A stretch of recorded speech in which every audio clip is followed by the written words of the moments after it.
થોડું વધારે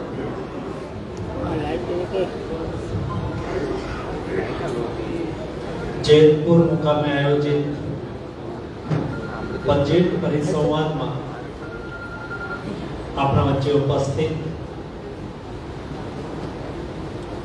જેતપુર વિસ્તારના ધારાસભ્ય, પૂર્વ મંત્રી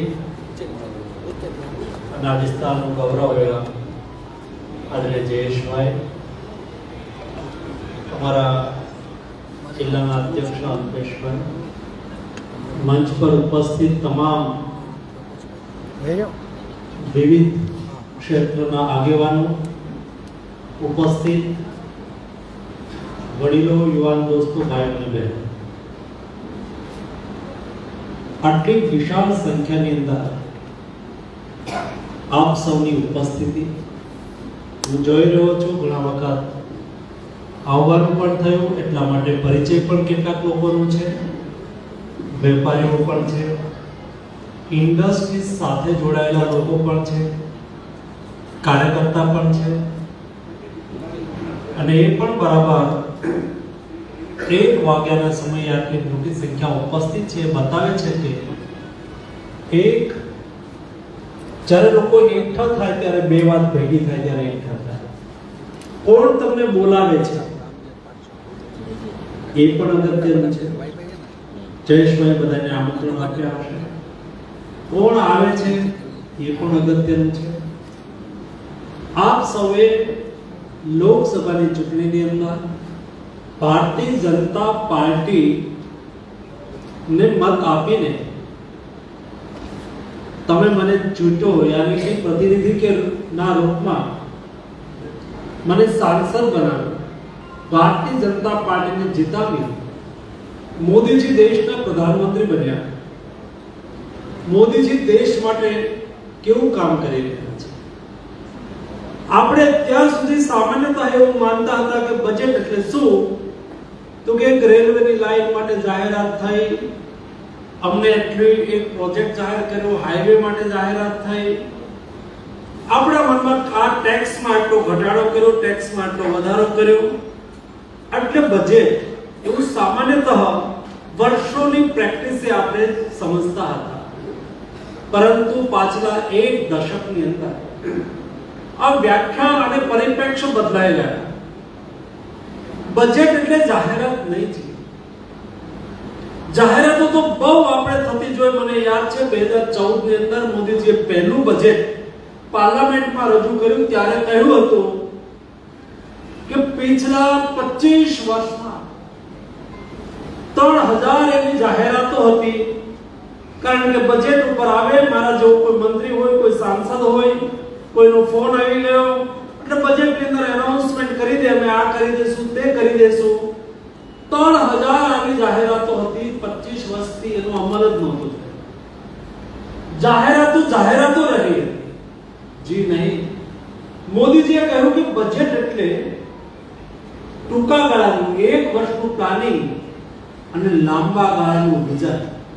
25 વર્ષનું વિઝન એટલે કે દેશ આઝાદીનું શતાબ્દી વર્ષ મનાવતું હોય ત્યારે દેશ ક્યાં હશે? મોદીજીએ કહ્યું કે આપણે વિકસિત ભારત બનાવવું છે, ડેવલપ્ડ કન્ટ્રી. ડેવલપ્ડ કન્ટ્રી એટલે કેવું કન્ટ્રી? જે દેશમાં ઇન્ટરનેશનલ સ્ટાન્ડર્ડનો ઇન્ફ્રાસ્ટ્રક્ચર હોય, ઇન્ટરનેશનલ સ્ટાન્ડર્ડનું એજ્યુકેશન હોય, બધા જ પરિપ્રેક્ષ્યની અંદર ભારત દુનિયાની બરાબરી કરતું હોય, દુનિયાથી એક સ્ટેપ આગળ હોય, એ પ્રકારનું આપણે ભારત બનાવવું છે. અને એ પ્રકારનું ભારત બનાવવા માટેનું વિઝન ને પૂરું કરવા માટે થઈને 1 વર્ષે આપણે 1 વર્ષ માટે કેવું પ્લાનિંગ કરવું જોઈએ? જાહેરાત એટલે બજેટ નહીં છે. જાહેરાતો આપણે બહુ જોઈ, પરંતુ વાસ્તવિકતાના આધાર પર નિર્ણયો, વાસ્તવિકતાના આધાર પર એક્શન એ બજેટ હોઈ શકે. અને એટલા માટે બજેટની થીમ, આ વખતનું બજેટ, એની થીમ તમે એ વખતે જ્યારે બજેટ ડિક્લેર થયું તે છાપામાં વાંચતા હશો કે ભાઈ રોજગાર, દરેક દેશનો નાગરિક છે, અનએમ્પ્લોયડ નહીં રહેવો જોઈએ. હું ભારત સરકારનો રોજગાર વિભાગનો મંત્રી પણ છું, એમ્પ્લોયમેન્ટ મિનિસ્ટર છું. દરેક વ્યક્તિના હાથમાં હર હાથ કો કામ और खेत को पानी, દીનદયાળ ઉપાધ્યાયજી આ વિચાર આપ્યો. એ વિચારને ચરિતાર્થ કરવા માટે દરેક વ્યક્તિને કામ મળે. કામ ક્યારે મળે? આપણી પાસે કૌશલ્ય હોય, આપણી પાસે હુનર હોય, આપણા પાસે આવડત હોય. આ આવડતને વિકસાવવા માટે આપણે શું કરશું?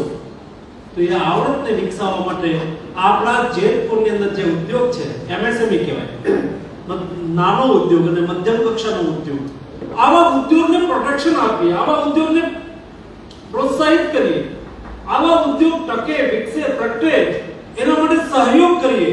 દોસ્તો, બહુ આવશ્યક હોય છે. દેશ અને દુનિયાની અંદર મહાજનોનું આદિ અનાદિકાળથી મહત્વ રહ્યું છે. વેપાર કરનાર વેપારી મહાજન છે, ઉદ્યોગ ચલાવનાર ઉદ્યોગપતિ મહાજન છે. આવા મહાજનોને આપણે સહયોગ કરીએ અને મદદ કરીએ.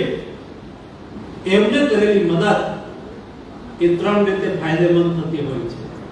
કારણ કે હું એક સારો નેતા હોઈ શકું, એક સારો મંત્રી હોઈ શકું, એનો મતલબ એ નથી કે હું સારો વેપારી પણ હોઉં, હું એક સારો ઉદ્યોગપતિ પણ હોઉં, જરૂરી નથી. પરંતુ જેનામાં ઉદ્યોગ ચલાવવાની, વેપાર કરવાની આવડત છે, એ આવડતને આપણે પ્રોત્સાહિત કરીએ.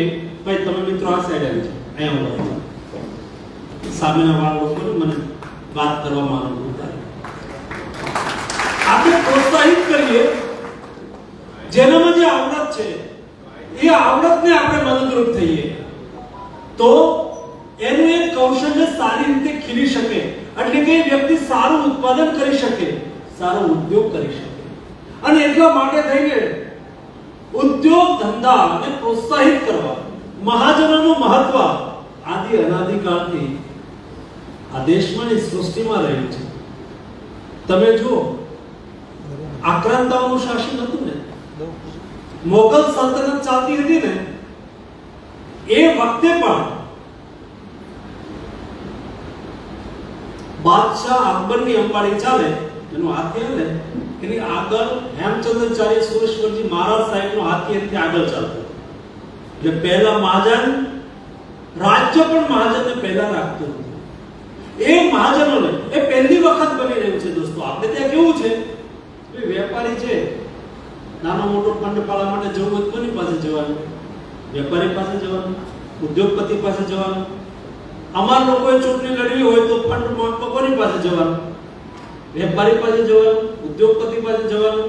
પછી વેપારીની વાત આવે તો એક ડગલું પાછળ હટી જવાનું. આની સાથે આનો સંબંધ છે, આ વેપારી સાથે આના ઉદ્યોગપતિ, એટલે ઉદ્યોગપતિ સાથે સંબંધ હોય એ ખરાબ કહેવાય કે? વર્ષોથી આવી પ્રેક્ટિસ પડી. દોસ્તો, નરેન્દ્ર મોદી પહેલા નેતાને જોયું, જેમણે દિલ્હીના લાલ કિલ્લા ઉપરથી કહ્યું, વેલ્થ ક્રિએટરનું સન્માન કરો. ઉદ્યોગપતિ, વેપારી જે સંપત્તિનું સર્જન કરે છે એનું સન્માન કરો, એને પ્રોત્સાહિત કરો. દોસ્તો, આ હિંમત પણ હોવી જોઈએ.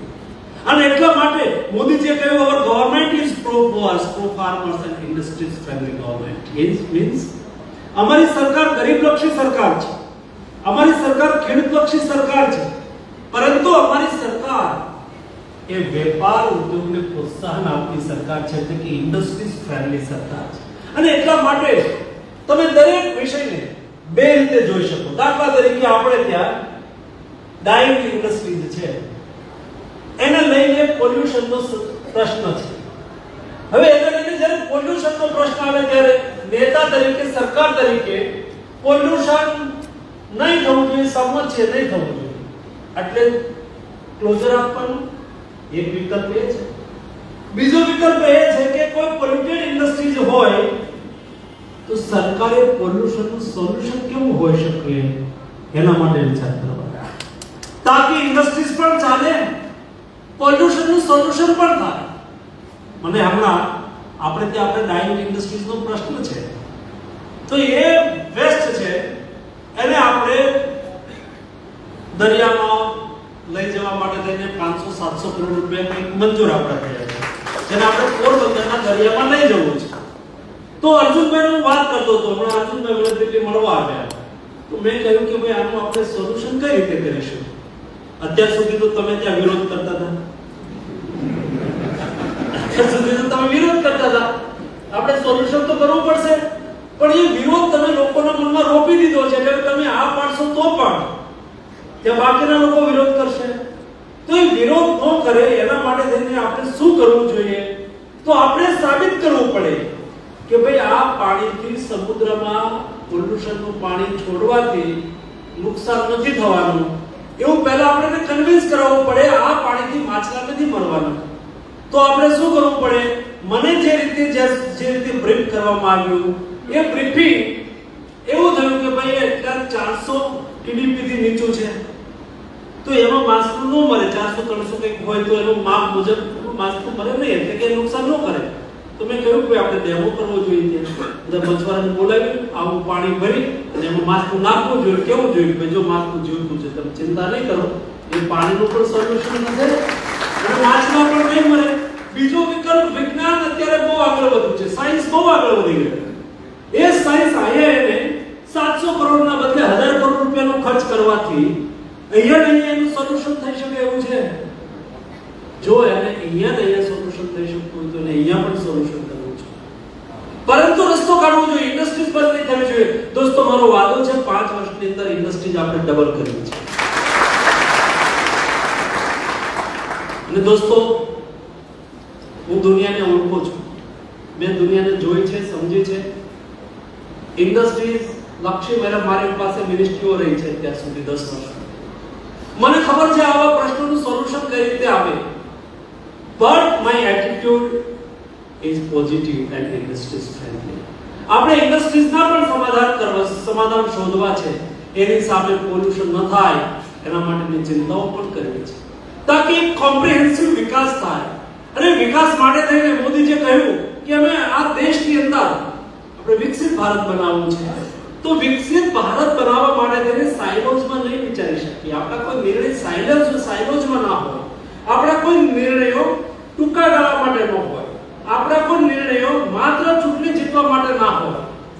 ચૂંટણી જીતવા માટેના નિર્ણયો હોય, ટૂંકા ગાળાના નિર્ણયો હોય તો ભૂતકાળની અંદર આવા કેટલાય નિર્ણયો લેવાના. જ્ઞાતિ, જાતિ, વર્ગ, સમુદાયની અંદર સમાજને બાટીને મતની રાજનીતિ તો બહુ વર્ષો સુધી થઈ.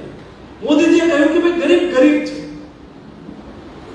ગરીબ લક્ષી યોજનાઓ, તો આ જ્ઞાતિએ મત નથી દીધો, આ જાતિએ મત નથી દીધો, તો એ યોજના એને લાગુ નહીં થાય. જે નહીં, દેશમાં કોઈ પણ ગરીબ હોય એને આપણે વિકસિત ભારત બનાવવું હોય તો આપણે દરેક ગરીબને સશક્ત કરવો જોઈએ. તમે જો મોદીજીએ કહ્યું કે 80 કરોડ લોકોને મુફ્ત અનાજ, તો 80 કરોડ લોકોને મુફ્ત અનાજ મળી રહ્યું છે. એમાં મુસ્લિમ પણ હોય, દલિત પણ હોય, એમાં કોઈ પણ વર્ગનો વ્યક્તિ હોય જે ગરીબ હોય, એ દરેક ગરીબ વ્યક્તિને મુફ્ત અનાજ મળે, ગરીબ વ્યક્તિને ઘર મળે, ગરીબ વ્યક્તિને ગેસનો ચૂલો મળે. વિચાર આવો હોવો જોઈએ, ત્યારે ગરીબોનું સશક્તિકરણ થાય. એ દિશાની અંદર સરકાર કામ કરી રહી છે. બીજી વાત, અન્નદાતા એટલે ખેડૂતોનું કલ્યાણ દરેક રાજ્યની આજથી સદીઓથી એ પ્રાથમિકતા રહી છે. હું ભાવનગરથી આવું છું, તો ભાવનગરની અંદર 200 વર્ષ પહેલા ભાવનગરની અંદર તખ્તસિંહજી, ભાવસિંહજી મહારાજા સાહેબ હતા. એમને ડેમોક્રેસીની અંદર, રાજાશાહીની અંદર ડેમોક્રેસી લાવ્યા હતા. અને એમણે શું કર્યું હતું, દરેક અત્યારે ઉનાળામાં અમારે સંસદના સત્ર મળે ને, શિયાળુ સત્ર, ચોમાસું સત્ર, બજેટ સત્ર, તો એમણે 2 સભા બનાવી. એક કિસાન પ્રતિનિધિ સભા, બીજી મહાજન પ્રતિનિધિ સભા. કિસાન પ્રતિનિધિ સભામાં ચોક્કસ ગામથી એક કિસાનનો પ્રતિનિધિ ચૂંટાઈને જાય. એની જેમ ધારાસભા છે એમ સભા બેસે. ઉનાળાની અંદર ખેડૂત ફ્રી હોય તો 20 દિવસ માટે કિસાન પ્રતિનિધિ સભાની મીટિંગ થાય, તેનું સત્ર ચાલે. એમાં ખેડૂતોમાં આ વખતે પાક કેવો થયો, ખેડૂતોને શું લાભ આપવો જોઈએ, ખેડૂતોને કેવી મદદ કરવી જોઈએ, એના ઉપર ડિટેલ ચર્ચા થઈ, ઠરાવ પાસ કરી અને મહારાજા સાહેબને મોકલે. 90% એ ઠરાવને મહારાજા સાહેબ સ્વીકારે અને અમલ કરે. એવી રીતે ચોમાસાની અંદર એ વખતે યાતાયાત, રોડની સુવિધા નહોતી, તો વેપાર ધંધા ચોમાસાની અંદર બંધ રહેતા, ઓછા રહેતા. તો એ વખતે આખા રાજ્યમાંથી 30 મહાજનો, વેપારી, એની ચૂંટણી થઈ હતી. એ 30 મહાજનોની પ્રતિનિધિ સભા, મહાજન સભા બેસે. એમાં એ વિચાર વિમર્શ કરીને આ વખતે ધંધા રોજગાર કેવા રહ્યા, રાજે કેવો ટેક્સ લેવો જોઈએ, કેવો ટેક્સ નહીં લેવો જોઈએ, આ વખતે અનાજ કેટલું થશે, કેટલું નિકાસ આપવું જોઈએ, કેટલું આપણા રાજ્યની અંદર રાખવું જોઈએ, એના પર ડિટેલ ચર્ચા કરતા હતા. એટલે કે ખેડૂતોનો ખ્યાલ એ વખતે પણ રખાતો હતો, મહાજનોનો ખ્યાલ એ વખતે પણ રખાતો હતો. અને દોસ્તો 2000 વર્ષ પહેલા ચાણક્યએ પણ કહ્યું હતું કે કોઈ રાજ્ય સમૃદ્ધ રાજ્ય બનવું હોય તો રાજ્યમાં રહેતા મહાજનોનું પ્રોત્સાહિત કરવા, મહાજનોનું સન્માન કરવા. કારણ કે મહાજન એ સરકારની તિજોરીમાં ટેક્સ આપે, એ ટેક્સ આપે તો ગરીબ અને કિસાનનું કલ્યાણ થાય. આ વાત ત્યારે પણ એટલી ઉપયુક્ત હતી. આ દેશની અંદર ક્ષમતાઓની કોઈ કમી નથી, જ્ઞાનની પણ કોઈ કમી નથી. જ્ઞાન આ દેશની અંદર ઠાસીને ભરેલું છે. પરંતુ એ જ્ઞાન આપણે દુનિયાનું જ્ઞાન લેવા ગયા એટલે આપણા જ્ઞાનનું મહત્વ ઘટી ગયું હતું, આપણે એને ઉપેક્ષિત કર્યું. આપણા શાસ્ત્રોએ આપણને શું શીખ્યું છે? આપણા શાસ્ત્રોએ આપણને શીખ્યું છે સંસારની અંદર શ્રેષ્ઠ હોય એનું ગ્રહણ કરો. વેદોએ કહ્યું કે સંસારમાં જે કંઈ શ્રેષ્ઠ છે એને ગ્રહણ કરો. આપણે સંસારમાં શ્રેષ્ઠ યુરોપમાં હતું એને ગ્રહણ કર્યું. કઈ વાંધો નહીં, જેમાં કંઈક શ્રેષ્ઠ હોય ગ્રહણ કરવું, પણ આપણું હતું એનું હું એને આપણે ભૂલી ગયા. આ દેશનું જ્ઞાન ની સમૃદ્ધિ તમે વિચાર કરો. આ દેશની અંદર એ વખતે 5000 વર્ષ પહેલા ઇન્ડસ સિવિલાઇઝેશન એટલે કે સિંધુ ખીણની સંસ્કૃતિ, એના કેટલાક ટીંબા આપણા વિસ્તારમાં પણ મળેલા છે. એનો એક ટીંબો એટલે આપણા રાજ્યની અંદર એક ધોલાવીરાય છે અને આપણા રાજ્યમાં લોથલ છે. આપણે લોથલ ભણતર નિશાળની અંદર સિંધુ ખીણની સંસ્કૃતિ લોથલ એનું ધામ એવું કરીને હું પાઠ ભણતો, મને યાદ છે, લગભગ બધા લોકો ભણ્યા છે.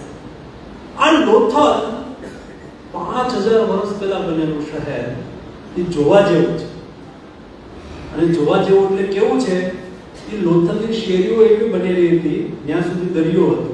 એ દરિયામાંથી સમુદ્રમાંથી પવન આવે ને એટલે શેરીઓની સફાઈ થઈ જાય એ પ્રકારનું એનું બાંધકામ. તમે ત્યાંના રોડ રસ્તા જોજો, ત્યાં માલ આવતો જતો તેનું ગોડાઉન જોજો, ત્યાંના વેપારની શૈલી પદ્ધતિ જોજો. આટલું વિસ્તૃત રીતે વિકસેલું શહેર હતું. અને એ વખતે દુનિયાનો સૌથી જૂનો ડોક એટલે બંદર અત્યારે દુનિયામાં કોઈ જોવું હોય ને તો 5000 પહેલાનો ડોક અત્યારે આપણે ત્યાં લોથલની અંદર છે. 5000 વર્ષ પહેલાનું બંદર, આખે બંદર બન્યું છે. ત્યાં શિપ આવતી હતી, વહાણ આવતા હતા. એ 5000 પહેલા આપણે કેટલા સભ્ય હતા, કેટલા વિકસિત હતા.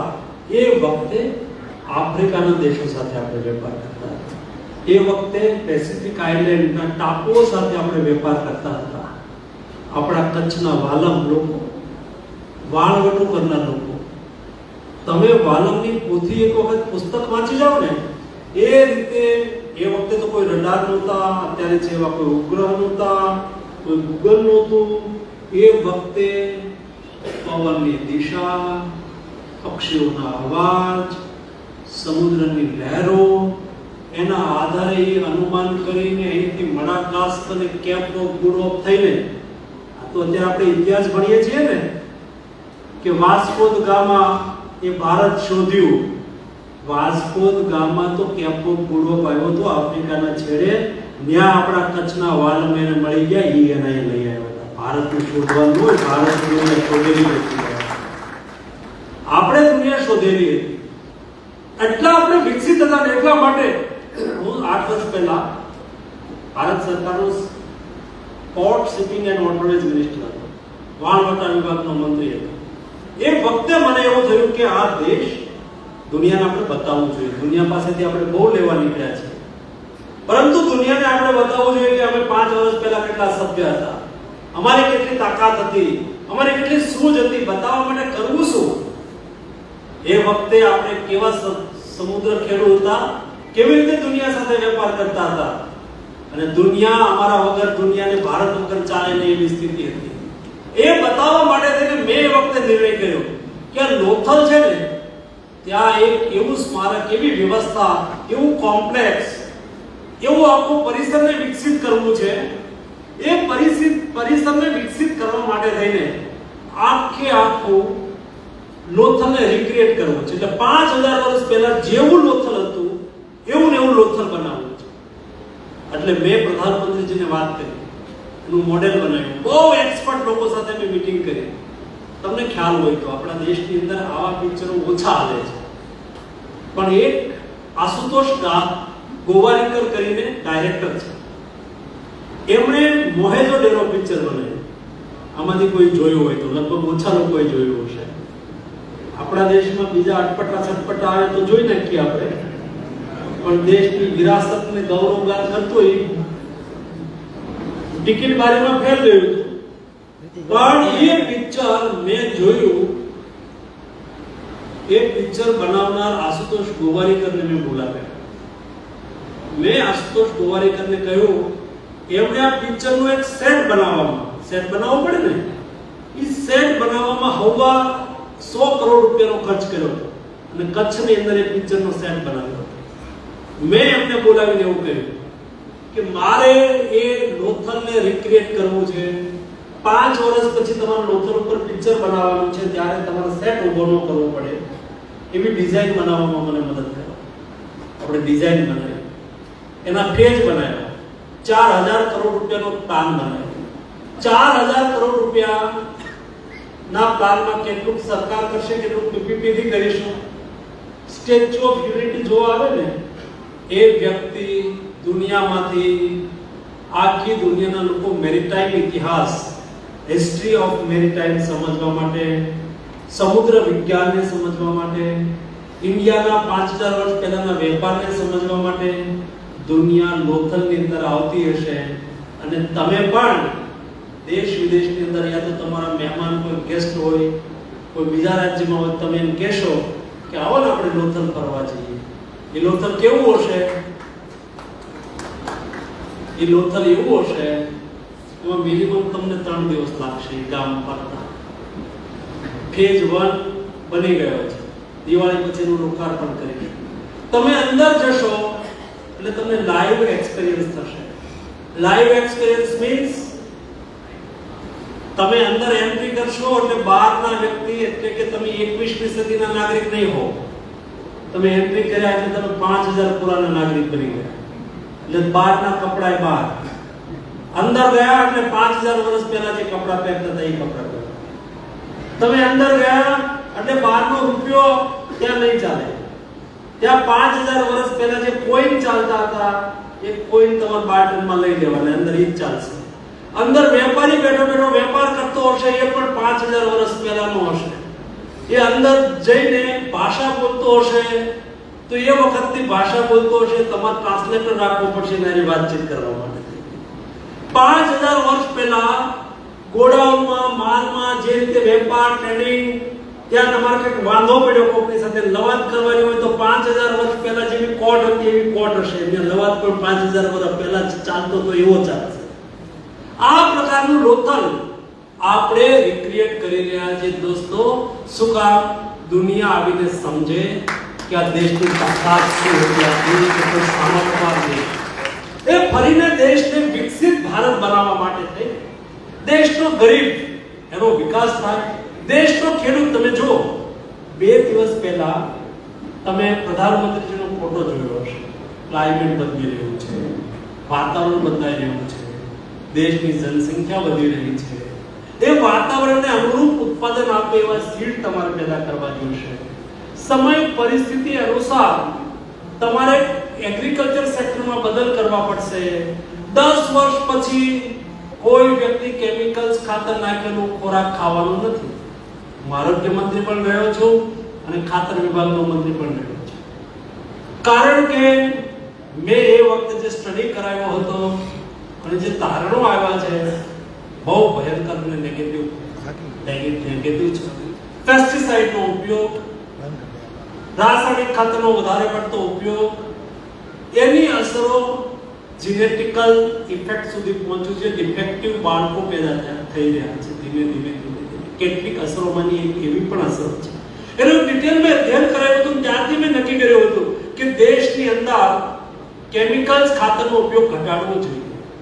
તો બજેટની અંદર આવ્યું કે નેચરલ ફાર્મિંગ કરો.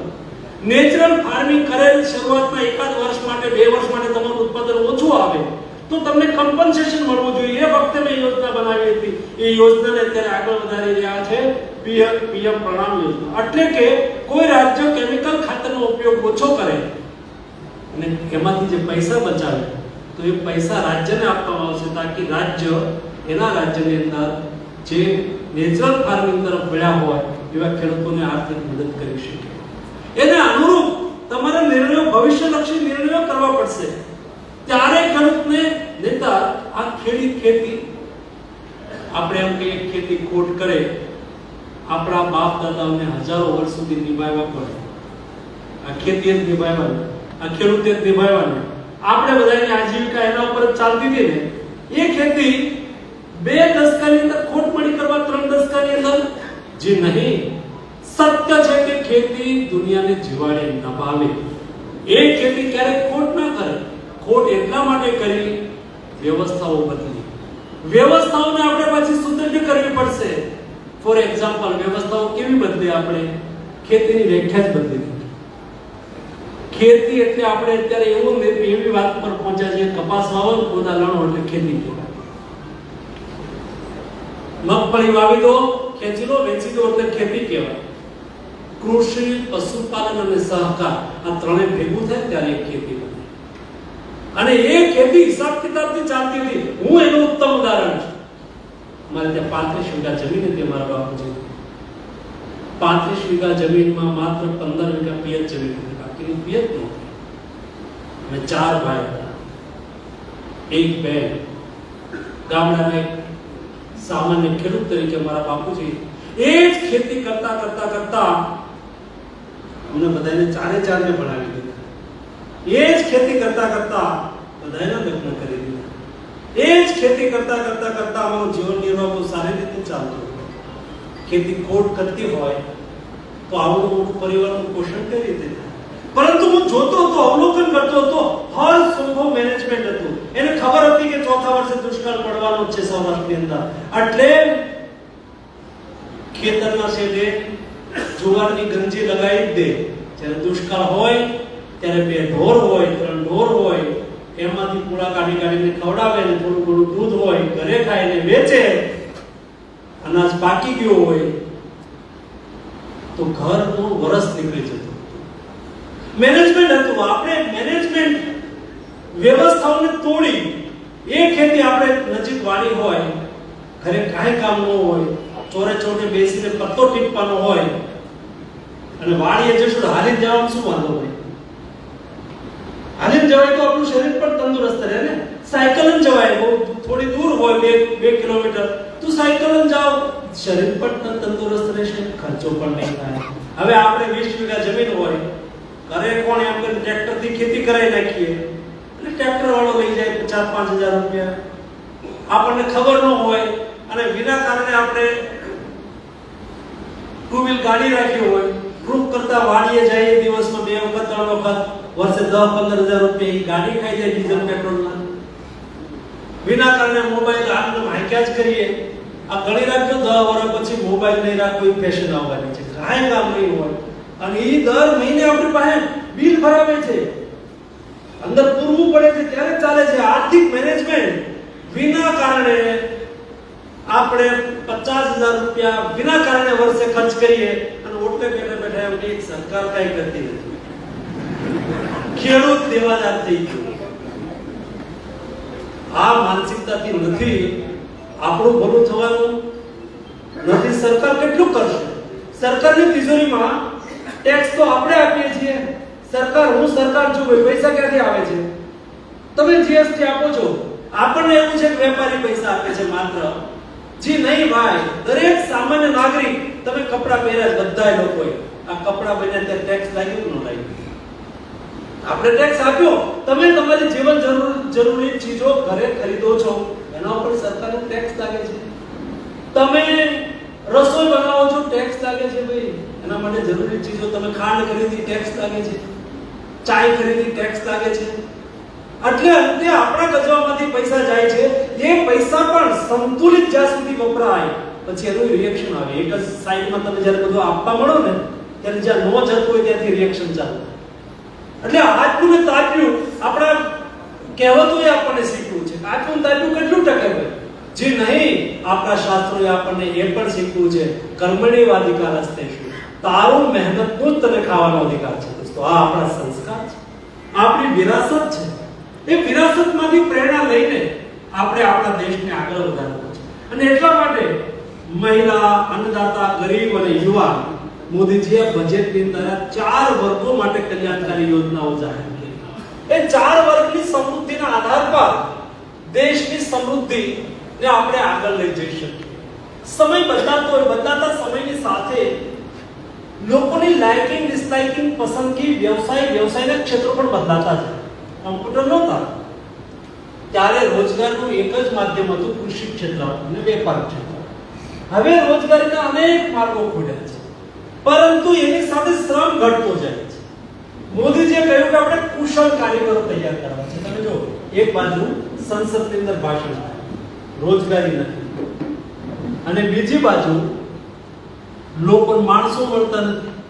બંને વાત તો ન ચાલે. રોજગારી નથી, માણસો મળતા નથી, આવું કેમ બને છે? બધા લોકોની પસંદગી થઈ ગઈ છે વ્હાઇટ કોલર જોબ. મને નોકરી મળવી જોઈએ પણ બેઠા બેઠા, સારો પગાર મળવો જોઈએ પણ ઓછા કામ કરવાથી પગાર મળે એને સારો પગાર કહેવાય, એને સારી નોકરી કહેવાય. શ્રમનું મહત્વ મહાત્મા ગાંધીએ બહુ સારી વાત કરી. દરેક કોઈ કામને નાનું નહીં સમજો, દરેક કામને મોટું સમજવું જોઈએ અને એ કામ લગનથી કરવું જોઈએ.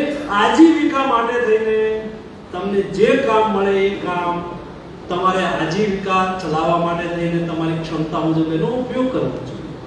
મારે તમને એક ઉદાહરણ આપું. હું ગયા વર્ષે વર્લ્ડ ઇકોનોમિક ફોરમમાં ગયો. વર્લ્ડ ઇકોનોમિક ફોરમ એટલે કેવો ચોતરો, એવું સ્વિટ્ઝરલેન્ડની અંદર દાવોસ નામનું એક 6000 ની વસ્તીનું ગામ છે. લોકોને આવડે છે. એણે આ એક વ્યવસ્થા વિકસિત કરી. દર વર્ષે 15 થી 21 જાન્યુઆરીની વચ્ચે વર્લ્ડ વિશ્વની ઇકોનોમિક ફોરમ મળે. એટલે કે એમાં દુનિયાના બધા દેશના પોલિટિકલ નેતાઓ જાય, લીડર જાય, તેનું પ્રતિનિધિમંડળ. એમાં દુનિયાના બધા જ મલ્ટીનેશનલ કંપની આવી, દુનિયાના બધા દેશના ઇન્ટેલેક્ચ્યુઅલ લોકો આવ્યા, દુનિયાના પત્રકારો આવ્યા. આ બધા જ આવ્યા હોય ને, અને એ એટલા માટે અમે લોકો એમાં જવાનું પસંદ કરીએ સરકાર, કારણ કે મારે 10 દેશના મંત્રીઓને મળવું હોય તો મારે 10 દેશમાં જવું પડે. પણ અહીંયા જાઓ એટલે એકઠા મળી જાય, મીટિંગ કરી લઈએ તો આખી દુનિયા ત્યાં ભેગી થાય. એટલે એ ગામવાળા શું કરે, એક અઠવાડિયું વેકેશન લઈને ગયા જાય અને એના મકાન ભાડે આપે, અને એટલું મોટું ભાડું લે. એ ભાડું ચૂકવીને આપણે રહીએ કે ઓલા આખા વર્ષની એમાંથી કમાણી નીકળી જાય. હવે એમાં બન્યું એવું, મારા માટે ગાડી ભાડે રાખી હતી સરકારે. આ ગાડીના ડ્રાઈવર આપણે તો ભારતીય લોકો છે, આપણા સંસ્કાર છે, આપણે બપોરે જમવા જઈએ તો ડ્રાઈવરને કહીએ ભાઈ તું જમી લે છે. એટલે મેં ડ્રાઈવરની સાથે થોડી 2-3 દિવસ ત્યાં પરિચય કેળવાયો. તો એ ટિફિન લંચ સાથે આવેલા હતા. ટિફિન લંચ સાથે પછી મેં કીધું 2 ને 5 મિનિટ હું આવી જઈશ, એટલે 2 ને 5 મિનિટ આવી જાય. કોલ જાય તો તરત હાજર. એકદમ ડિસિપ્લિનથી વાત કરતા મેં પૂછ્યું તમે કેટલા વર્ષથી ડ્રાઇવિંગ કરો છો? મને એમણે શું કહ્યું, બાજુના એક શહેરની અંદર એક નામાંકિત યુનિવર્સિટીનો એક મોટો વૈજ્ઞાનિક હતો, મારી ગાડીનું ડ્રાઇવિંગ કરતા હતા. એણે મને કહ્યું કે મેં 1 સપ્તાહની રજા, મારી રજા પેન્ડિંગ પડી હતી, તો મેં 1 સપ્તાહની રજા મૂકી અને ગાડીવાળાને કહ્યું, ગાડીવાળી એજન્સીને હું ડ્રાઈવર તરીકે આવીશ, મને $5000 મળશે, 5000 યુરો મળશે. એનાથી અમારું પ્લાનિંગ છે હું મારી ફેમિલી એક વિન્ટર વેકેશનની અંદર જઈશું. દોસ્તો, એ દેશનો નામાંકિત સાયન્ટિસ્ટ હતો, પ્રોફેસર હતો, પરંતુ એ ગાડી ડ્રાઈવર તરીકે કામ કરતો હતો. કોઈ કામને નાનું નહીં માનવું જોઈએ. આપણે ત્યાં શું થયું છે, એક બાજુ એમ કે કામ નથી, સરકારને ભાંડતા કરીએ, અને બીજી બાજુ કડીઓ જોવે છે લઈ આવો. $1500 જેવું કડીઓ નથી મળે છે, ક્यों મળે? પ્લમ્બર નથી મળતું આપણને, પ્લમ્બિંગ કામ માટે પ્લમ્બર નથી મળતા, ઓટો ગેરેજમાં માણસ નથી મળતા, સ્કિલ મેન પાવરની જરૂર છે. આ કોઈ કામ નહીં, બધા લોકો કોમ્પ્યુટરમાં બેઠા બેઠા કામ કરવાનું હોય. હવે બોલો એક દિવસની અંદર 1500 રૂપિયાની રોજગારી છે ત્યારે કડિયા કામ કરવામાં, મહેનત વાળું કામ છે ને. આજે અત્યારે કેટલાક રોગોની સમસ્યાના મૂળ છે ને લાઈફસ્ટાઈલ છે. આપણે શ્રમને છોડી દીધો એટલા માટે આપણે અનએમ્પ્લોયડ બેરોજગારીતાની વ્યાખ્યાને મહેસૂસ કરીએ છીએ જી નહીં. એટલે કે દરેક કામને આપણે પ્રાયોરિટી આપવી જોઈએ અને એટલા માટે સરકારે આ બજેટની અંદર 2 લાખ કરોડ રૂપિયા. અરે તો તમે નિર્ણય કરો ને ત્યારે નિર્ણય પણ એકદમ વિઝન વાળો હોવો જોઈએ, એકદમ સૂઝબૂઝ. હું જ્યારે મંત્રી બન્યો તો તરત બજેટ લાવવાનું હતું. અમે લોકો બેઠા, મેં કહ્યું કે ભાઈ રોજગાર વિભાગનો હું મંત્રી છું, યુવા વિભાગનો હું મંત્રી છું, તો મારું બજેટ કેવું હોવું જોઈએ. તો મેં વિચાર્યું કે આપણે આપણી મેન્યુફેક્ચરિંગ કેપેસિટીને પણ સુધારવી છે, ક્વોલિટી પ્લાન્ટ પણ લગાવવા છે.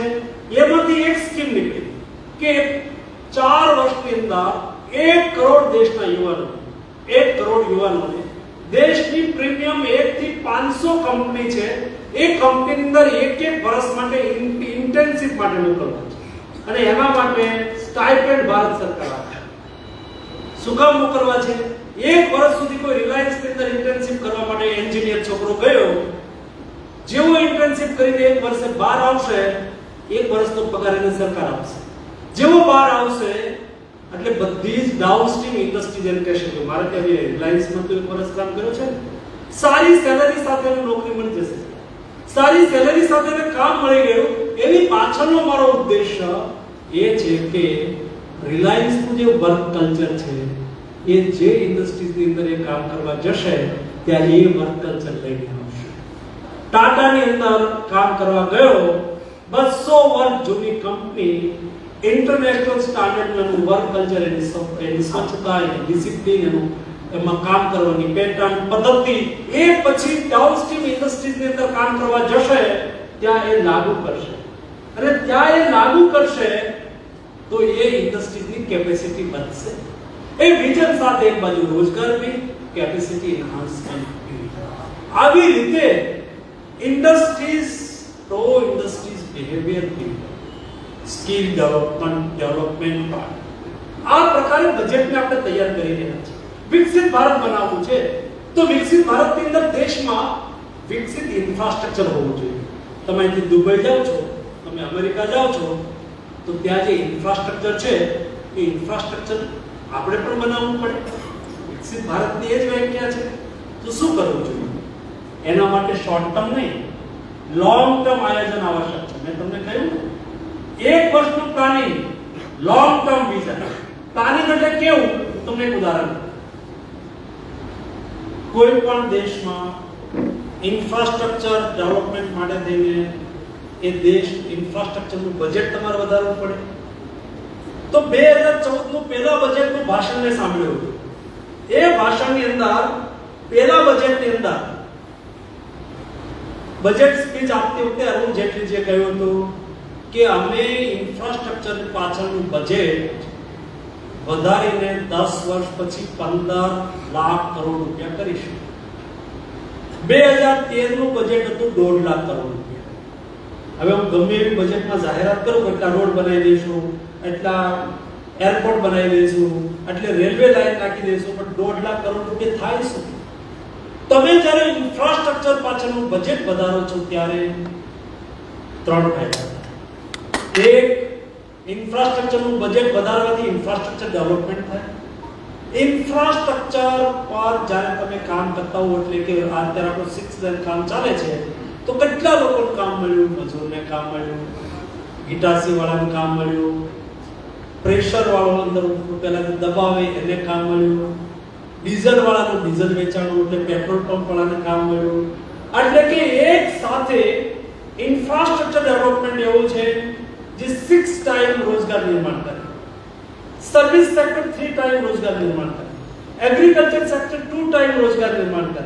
તો 6 ટાઈમ તમે જ્યારે ઇન્ફ્રાસ્ટ્રક્ચરની પાછળ ખર્ચ વધારો ત્યારે 3 પ્રકારના ફાયદાઓ સીધા તમને થાય. અને એટલા માટે આપણે શરૂઆતમાં 1.5 લાખ નથી 2 લાખ બજેટ 2 લાખ કરોડનું બજેટ કર્યું. અને દોસ્તો આ બજેટ 11.5 લાખ કરોડ રૂપિયાનું ઇન્ફ્રાસ્ટ્રક્ચર પાછળ છે. આવતું બજેટ અને પછીના વર્ષે હું જ્યારે ભાષણ કરતો હશે કે 2025 ની અંદર 24 25 25 26 પછી હું તમારા વચ્ચે ભાષણ કરવા આવીશ ત્યારે 15 લાખ કરોડ રૂપિયાનું ઇન્ફ્રાસ્ટ્રક્ચર પાછળ છે. અને પછી નક્કી કર્યું છે કે સતત 10 વર્ષ સુધી 15 લાખ કરોડથી વધારે ઇન્ફ્રાસ્ટ્રક્ચર પાછળનું બજેટ ખર્ચાય. પરિણામ એ આવશે કે 2047 પહેલા આ ભારતમાં દુનિયામાં બેસ્ટ રસ્તા અમેરિકામાં છે. આટલા રસ્તા અમેરિકાને બનાવતા 50 વર્ષ લાગ્યા હતા, હિન્દુસ્તાન 25 વર્ષની અંદર બનાવી દેશે. એટલે કે America 8 kilometre national highway per day બનાવી શકે, એનાથી વધારે નથી બનાવી શક્યો. આ તમારો મારો દેશ ડેલી 30 કિલોમીટર નેશનલ હાઈવે બનાવી શકે. દુનિયાનો કોઈ પણ દેશ પર ડે 2 કિલોમીટરથી વધારે રેલવે બનાવી શક્યો નથી. આજ Hindustan daily 4.5 kilometre railway line બિછાવી રહ્યો છે. દોસ્તો કેવલ એક દશકની અંદર આઝાદીના 68 વર્ષ પછી આ દેશની અંદર 36 એરપોર્ટ હતા, અત્યારે 120 એરપોર્ટ છે. એટલે કે એક દશકની અંદર 80 એરપોર્ટ આપણે અત્યારે બનાવી દીધા છે. દુનિયા જોઈ રહી છે કે હિન્દુસ્તાન શું કરી રહ્યું છે, હિન્દુસ્તાન કઈ રીતે બદલી રહ્યું છે, હિન્દુસ્તાન કઈ રીતે વિકાસ કરી રહ્યું છે. આપણે બદલી એટલે રહ્યા છીએ, આપણે વિઝન સાથે કામ કરી રહ્યા છીએ. આપણું પ્લાનિંગ વિઝન સાથેનું છે અને એટલા માટે દેશ બદલાઈ રહ્યો છે, દેશ આગળ વધી રહ્યો છે. હેલ્થ સેક્ટર તમે વિચાર કરો, દુનિયાના કોઈ દેશ પાસે આવી સ્કીમ નથી, આયુષ્યમાન ભારત યોજના. આ વખતે એ સ્કીમની અંદર આપણો સિલેબસ હતો 10 કરોડ લોકો, 10 કરોડ ફેમિલી એટલે 50 કરોડ લોકો. એક ફેમિલીમાં આપણા દેશની અંદર 5 લોકોની સંખ્યાની વ્યાખ્યા છે. આપણે એને વધારીને 15 કરોડ ફેમિલી સુધી પહોંચ્યા છે. એટલે કે 70-80 કરોડ લોકોને મુફ્ત ઈલાજ. કેટલો ખર્ચ વયો જાય આ દેશની અંદર દર વર્ષે 10 કરોડ લોકો ગરીબ બની જતા અને પછી ગરીબી હટાવવાના નારા લાગતા હતા. એ ગરીબ શું કામ બની જતો હતો? એક મતલબ તમે મેં બધા લોકોએ સાંભળ્યું છે, ફલાણા ભાઈના ઘરે બહુ મોટું દવાખાનું આવી ગયું, એનું ઘર ધોવાઈ ગયું. આપણે કહેતા હતા કે નહોતા કહેતા? કારણ કે કોઈ કેન્સરની બીમારી હોય, ઈલાજ કરવાનો હોય, કોઈને હાર્ટનો વાલ્વ બદલવાનો હોય, કોઈને બાયપાસ કરવાનો હોય, આ પ્રકારની બીમારીઓનો સારવાર ઈલાજ માટે એટલો બધો ખર્ચ થતો હતો કે ક્યારેય માણસ એને એ ખર્ચ ઉઠાવી ન શકે.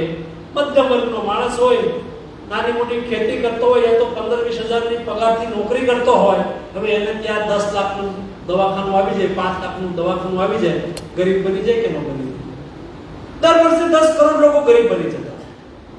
એટલે ગરીબી નહોતી હતી. 25 કરોડ લોકો ગરીબી રેખાથી બહાર આવ્યા. શું કામ?